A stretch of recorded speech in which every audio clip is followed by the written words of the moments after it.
tentang UUD 45 itu sebenarnya apa namanya? Nek corok cilik itu ADART, aturan main yang dibuat untuk pegangan bangsa Indonesia. Kalau itu bisa dilakukan dengan penuh, terutama pasal 33, pasal 34, pasal 31, itu sih aman dan kaya raya Indonesia. NKRI, karena itu kita menjadi pulau-pulau dan seterusnya. Kalau itu tidak menjadi satu-satunya, walaupun sekarang kadang soal pembinaan opini itu NKRI harga mati, NKRI harga mati, saya adalah Pancasila dan sebagainya. Tetapi bukan itu jiwa yang sebenarnya menjiwai. Tetapi kalau kita paham terkait dengan NKRI tersebut, maka sebenarnya persatuan dan kesatuan itu sesuatu yang amat sangat penting sekali buat kita semua. Apalagi ketika kita bicara tentang Bhinneka Tunggal Ika, gedene Bhinneka Tunggal Ika, ras, agama, suku dan seterusnya. Kita nggak usah jauh-jauh, kita bicara di lingkungan kita. Bagaimana kita, mental kita menghadapi perbedaan. Kalau pegangan kita perbedaan itu rahmatan lil alamin, perbedaan itu manfaat, itu bagus. Tapi kalau perbedaan dianggap persaingan untuk saling menjatuhkan, perbedaan dianggap sebagai kompetitor, kompetisi untuk saling mengalahkan, maka ujungnya adalah perpecahan. Untuk itu, terkait dengan hal tersebut, menghadapi perbedaan-perbedaan tersebut, kita harus dewasa. Minimal di lingkungan AMM. Boleh kita beraktivitas sesuai potensi dan kesempatan kita masing-masing. Boleh kita melakukan apapun, ya, terkait dengan obsesi, ya, terkait dengan impian dan seterusnya. Tetapi ketika kita punya koridor, kita punya wadah, kita punya satu tujuan yang sama dalam hidup berorganisasi, itu juga tidak bisa dikesampingkan. Berilah ruang-ruang itu, ya, ruang-ruang itu untuk kita bisa berkelompok, berdiskusi bersama. Dan pada saat ini kondisi kita yang kita sepakati adalah kita di AMM, untuk kita bisa menjaga estafet keberadaan dan kontinuitas kegiatan di Muhammadiyah Gunung ini. Usia kita, taruhlah usia mbak-mbak ini, kalau misalnya 20 lah, 20 sampai 30, maka 20 tahun lagi itu akan 40 sampai 50. Benar yang disampaikan oleh koordinator, demografinya memang seperti itu. 70% itu usia produktif. Makanya gambling 2045 itu usia produktifnya sekian. Kalau dilalai usia produktifnya itu baik mental maupun skill kesiapan menghadapi besok itu tidak siap, ya nanti Indonesia cemas semuanya. Tapi kalau pada tahun itu didukung oleh pemuda-pemudi yang kokoh kuat sesuai dengan terjemahan dari 4 pilar kebangsaan, ya Indonesia emas. Tetapi kalau kita bicara ke sana kan kaduan. Walaupun tidak menutup kemungkinan satu di antara kita tadi nanti di tahun itu bisa tampil. Harapan kita seperti itu. Nah, setidaknya kita menyiapkan diri kita masing-masing bahwa di 2045 itu kompetisinya akan tinggi sekali. kompetisinya akan tinggi sekali. Kita tidak akan bicara tentang perdagangan bebas, kita tidak akan bicara tentang persaingan tenaga kerja bebas, karena itu hanya akan membuat kita itu pikirannya panjang, jauh, dan luas. Panjang, jauh, luas positif nggak apa-apa, panjang, jauh, luas negatif, ketemunya nanti khawatir. Karena kalau kita bicara dari apa sekarang, dari tenaga kerja itu, kalau kita bicara di Sulawesi, Kalimantan, itu dua sipit sana itu. Saya hanya omongnya, tetapi saya ngomong itu saudara saya yang melihat sendiri. Kalau kita bicara perdagangan bebas ekonomi,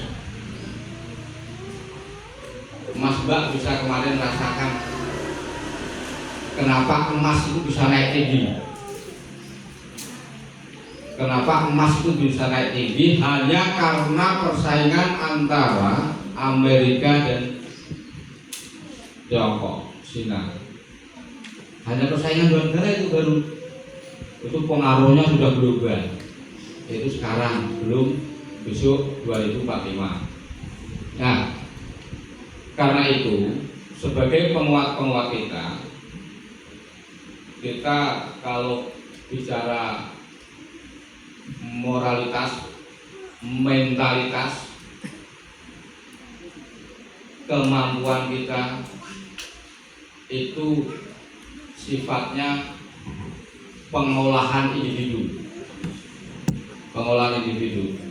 Nggak akan mungkin hanya upgrade sekarang akan mampu mengubah segalanya.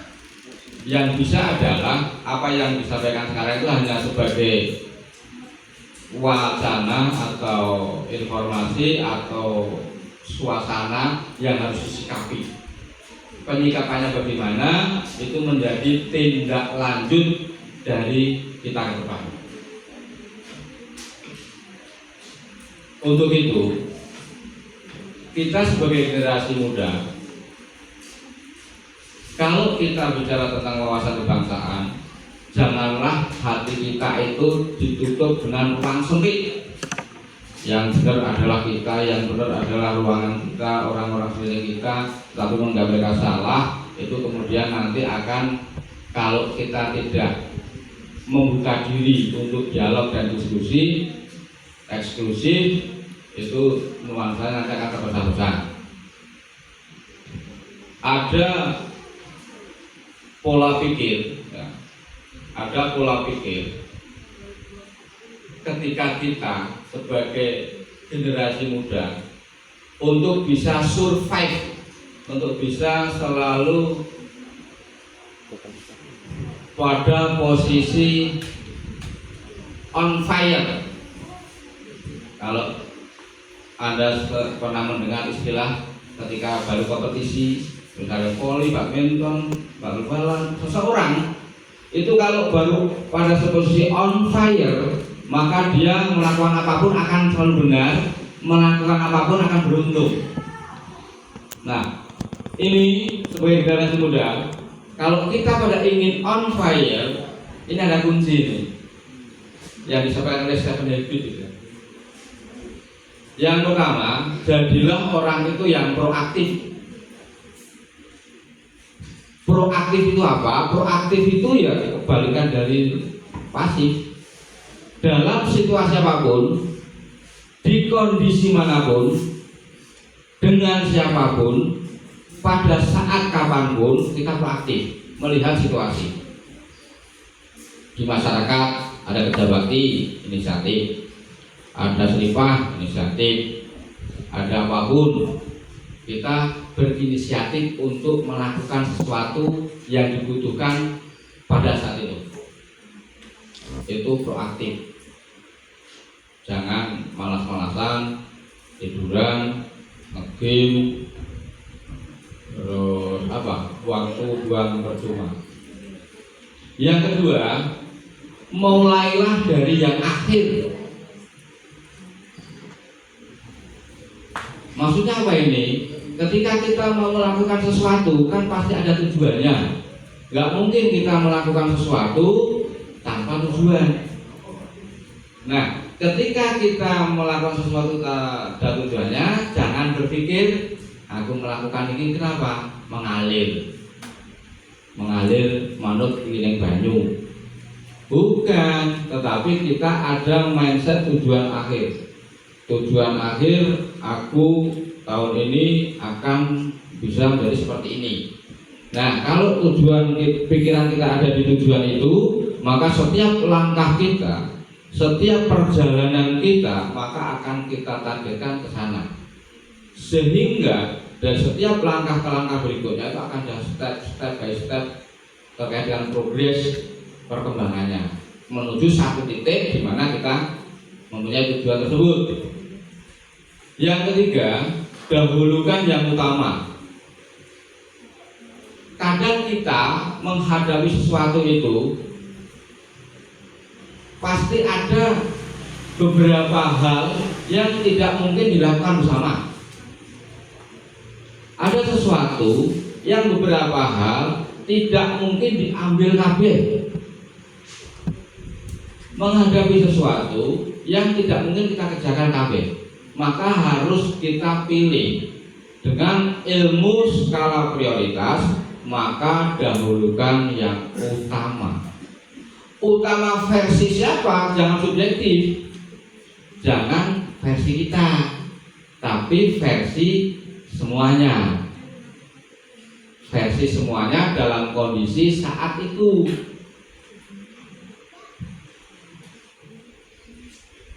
Buat kita ini penting, buat yang lain belum tentu penting. Buat ini kita benar, orang lain belum tentu bilang benar. Maka jangan subjektif, tapi objektif pada saat itu.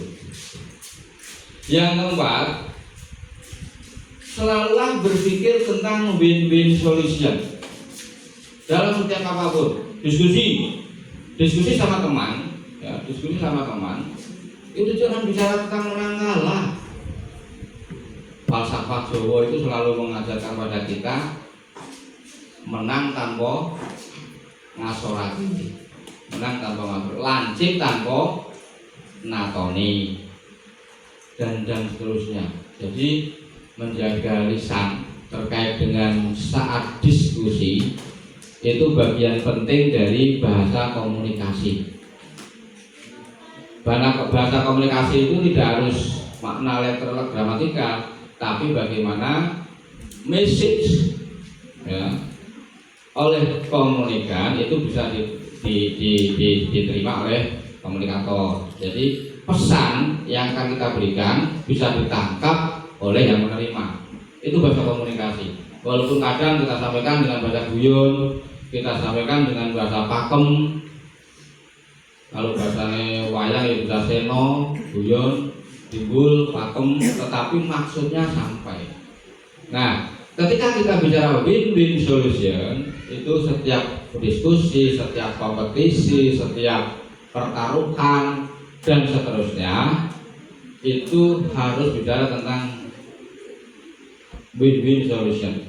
Cari jalur tengahnya, tidak saling mengalahkan. Karena dalam kompetisi itu hanya ada dua, satu pemenang, banyak pecundang. Karena kompetisi itu kan sing menang nanti akan merasa juara, sing kalah merasa pecundang. Itu yang sebenarnya untuk ukuran yang belum siap nggak baik. Tapi yang sudah siap, kompetisi itu sesuatu tantangan yang harus kita lakukan untuk menjadi sang juara. Nah, itu positif. Berikutnya yang bisa kita lakukan adalah berusaha memahami tanpa berharap dipahami. Ya, memahami tanpa berharap dipahami, mengerti tanpa berharap dimengerti. Jangan egois jadi orang, ingin dipahami nggak mau memahami, ingin dimengerti nggak peduli dengan urusan orang, nggak mau mengerti. Itu namanya egois. Kalau kita berusaha memahami, kalimatnya gampang kok. Bagaimana kita kadang dihadapkan pada sesuatu itu, andai saya jadi dia, andai saya jadi mereka, itu akan menjadi kita bisa berpikir objektif, tidak subjektif. Untuk berikutnya sinergi. Nah, yang keenam, sinergi itu bekerja sama. Bekerja sama, bersama-sama bekerja. Kita makhluk individu untuk mandiri, tapi kita makhluk sosial untuk bekerja sama.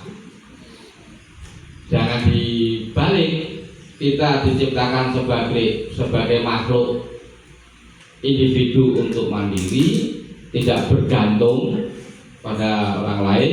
Kita diciptakan sebagai makhluk sosial untuk bekerja sama karena hidup kita di masyarakat.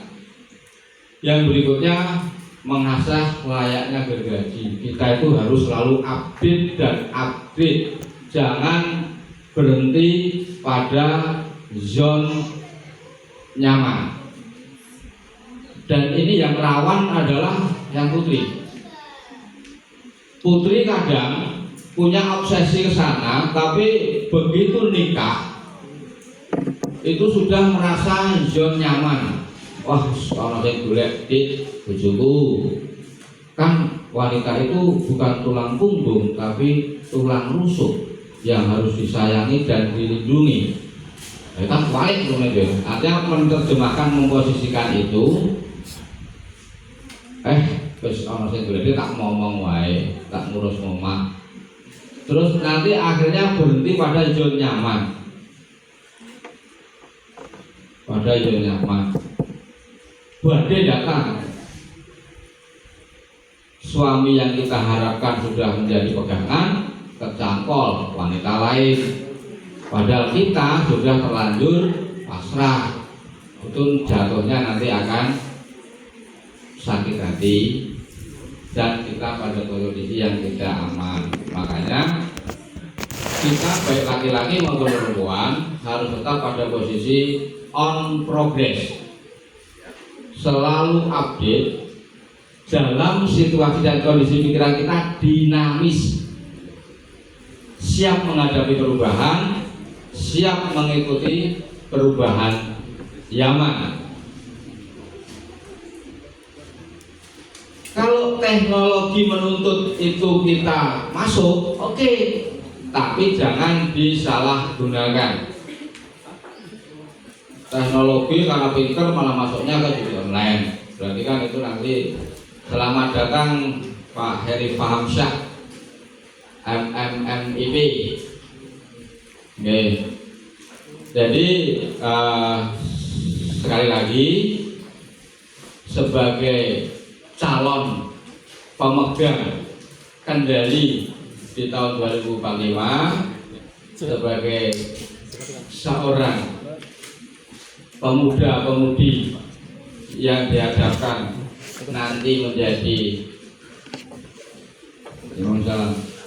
yang diharapkan nanti menjadi pegangan, monggo, pegangan untuk berbangsa dan bernegara, maka harus selalu on. Kalau kita ingin selalu pada posisi on progress, maka agar kita tetap selalu on fire dalam kondisi apapun, kita harus berpikir progresif, revolusioner. Progresif itu selalu bergerak, selalu aktif, reaktif terhadap apapun yang sedang terjadi pada saat itu dimanapun. Revolusioner itu pergerakannya, akselerasinya tinggi, pergerakannya cepat. Jangan alon-alon waton pelakon, nanti ketinggal kancane orang kebagian. Kalau impian kita Indonesia emas, tapi kalau kita perjalanannya zona nyaman, ya nanti bisa Indonesia cemas Pak. Oke. Nah, ini Pak Heri sudah rawuh dan jamnya pas. Jadi saya kira yang bisa kita sampaikan itu intinya kalau kita berwawasan kebangsaan 4 pilar itu harus dipegang, ya 4 pilar pegang. Kalau kita bicara tentang hidup religius Al-Quran Al-Hadis, berbangsa bernegara 4 pilar, Pancasila UUD 45, NKRI, Bhinneka Tunggal Ika, dan kita harus selalu dinamis, ikuti perkembangan zaman, jangan menghindar, ya, jangan menghindar karena ini harus tetap dihadapi, tapi kita harus tetap yakin terkait dengan apa yang harus kita hadapi di masa depan. Untuk pegangan kita berjalan ke depan, 7 habit itu bisa dilakukan. Kalau kurang puas penjelasannya nanti dia browsing, ya, 7 kebiasaan oleh 7 habit itu bagus. Atau kalau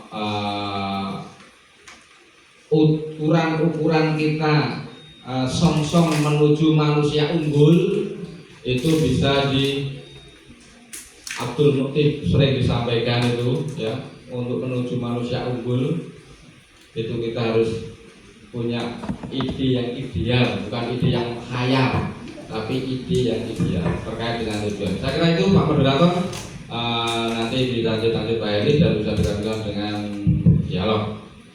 Selamat datang Pak Heri. Ini Pak Heri ini seperti yang disampaikan oleh Pak Moderator tadi, yang kita harapkan nanti menjadi jembatan, ya, jembatan antara kepentingan masyarakat terhadap kepentingan kebijakan pemerintah terhadap kepentingan masyarakat. Ini jembatannya Pak Heri. Ini nanti mumpung ketemu bisa disampaikan, bisa menyampaikan apapun, bisa terkait dengan wawasan kebangsaan menuju Indonesia Emas 2045, bisa kalau ada hal lain nanti kita disebutkan di lain-lain. Saya kira itu akhirul kalam, fastabiqul khairat. Assalamualaikum warahmatullahi wabarakatuh. Waalaikumsalam warahmatullahi wabarakatuh. Terima kasih Kang Tono, Kang FTS.